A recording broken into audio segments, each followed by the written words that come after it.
All right, folks, we are joined by Julie Wilkins. She's the owner of Best in Show Pet Grooming on Lexington Avenue in Magnolia. How you doing, Julie? Doing great, guys. Thanks for joining us. No problem. It's awesome to be here. Okay, so I guess right off the top, can you tell us sort of the challenges that you and your industry have faced since the whole pandemic hit us a little more than 2 months ago now? I think it's tough with pet groomers, because we do work on animals, not people. But in the beginning, we were categorized with the personal services with the hairdressers and the nail salons. We can totally socially distance. We can do curbside pickup. I think I'm actually going to set up a pen to have customers drop the dogs in when they get to my shop, just inside the door, so they don't come inside the shop. And then we can do credit cards over the phone. I don't know if the state realizes, a lot of other surrounding states, grooming has been deemed essential, like New Hampshire and Connecticut. I've actually been driving up to my friend's shop here and there to help her out a little bit, up in New Hampshire. And it's just, it's not fair to the dogs. A lot of breeds, the way we've bred them over the years, they do require a lot of maintenance. And what happens is, without regular maintenance, they're becoming very matted. The mats get very tight on their skin. They start to chew at them.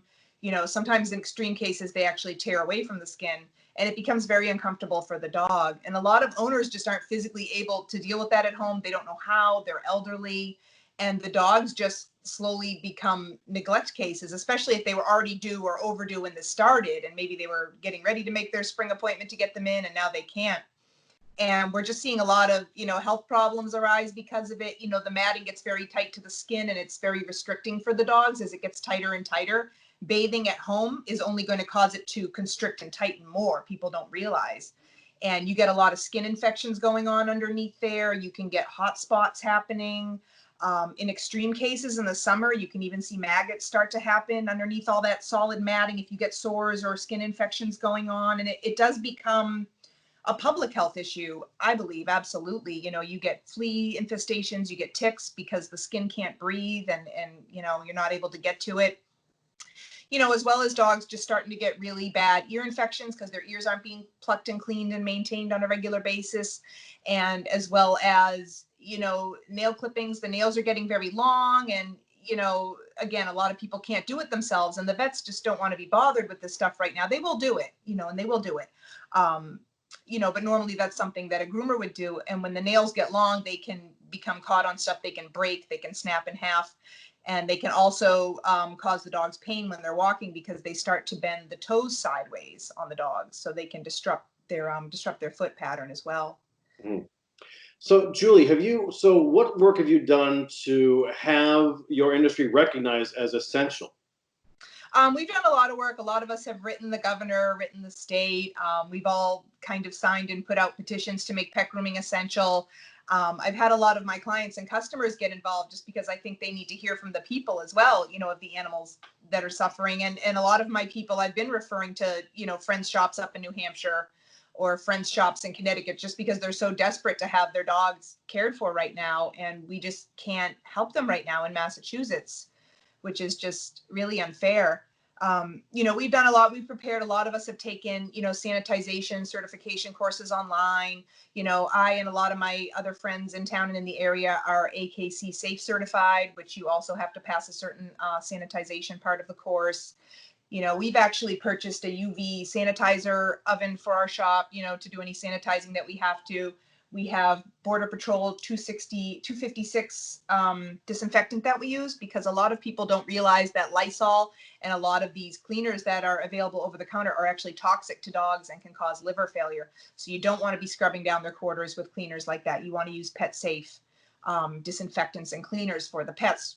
So a lot of our cleaners, like the Border 256 and the Oster spray disinfectant, they kill H1N1. They also kill HIV-1. So, I'm pretty sure they're going to take care of this as well. It's so new, we don't know. I have a question, Julie. How many jobs do you think are at stake here, basically on Cape Ann? How many dog grooming jobs do you think would be really benefited by opening up as essential services? As far as like groomers getting back to work? Right. 5 girls at my shop who are all laid off right now. So I know, getting them back in the workforce would be awesome. I stop in my shop every day or two, and we're getting at least 20 messages on the machine every day, just people begging to get in, people who have done some home grooming, people have emailed me, I've walked them through it, I've told them what equipment to buy, if they want to try it themselves. And some people have, and they've done a pretty good job. They sent me pictures. I have had a couple of clients that have cut the dogs and injured them trying to cut mats off the dogs at home. And that's another thing, because they don't know what they're doing. They go at them blindly with scissors, and before you know it, they've gotten some skin in there and they've sliced off some skin or cut the dogs and injured them. So they were quite mortified and embarrassed about it. And I think we're going to start to see a lot more of that if we aren't able to, help these people out and help the dogs out. A lot of this home grooming, they can injure the dogs, especially if they're moving all over the place. They don't have the equipment that we have. And we had an interesting conversation with Ray Cahill last week of Seaport Vet. Yeah. And he was saying, because obviously people are concerned about pets and animals transferring the virus. And he says, well, this is why we need groomers open, because when you take the pet there, they're getting clean. Yep. And one of our protocols when we do open up, because a dog's hair, just like any surface, even though a dog can't carry the disease and transmit it to you, it could be on their fur. So one of our protocols is going to be taking the dogs in with masks and gloves on, and they go right in the tub and get a bath, because soap and water does kill COVID-19. So just as a precaution, that's going to be one of the first things on the list, is getting the dogs right in the tub and cleaned up. So what do you think if and when you are able to reopen, what do you think business is going to be like then? I mean, how are you going to have to alter? Will you have to alter, your daily operations? I think we're going to have to, I think the girls and I, we're all going to have to wear masks, obviously, to keep each other safe. A lot of disinfecting between drop-offs, between clients, door handles, etc. And, I think it's going to add a little extra time onto each day. So maybe we won't be able to groom as many dogs in a day as we normally would, because we have to take some extra time in between dogs and, at the end of the day to do certain things, especially if you're doing credit cards over the phone, that's going to take more time than just swiping it real quick, because we have to punch it all in by hand and stuff. So, definitely a little more time there. We're going to have to adjust. I've been pretty good about spacing out my girls' tables. I think we're all 6 feet apart, but they're just going to have to kind of be conscious about, where they're at also, just so we're not on top of one another. And we're just going to have to kind of make things work as best we can, and just like any shop, we're going to adjust and make whatever adjustments we have to make this work and be safe. Okay, Julie, who's with you now? I have Bubbles with me. She's my emotional support poodle.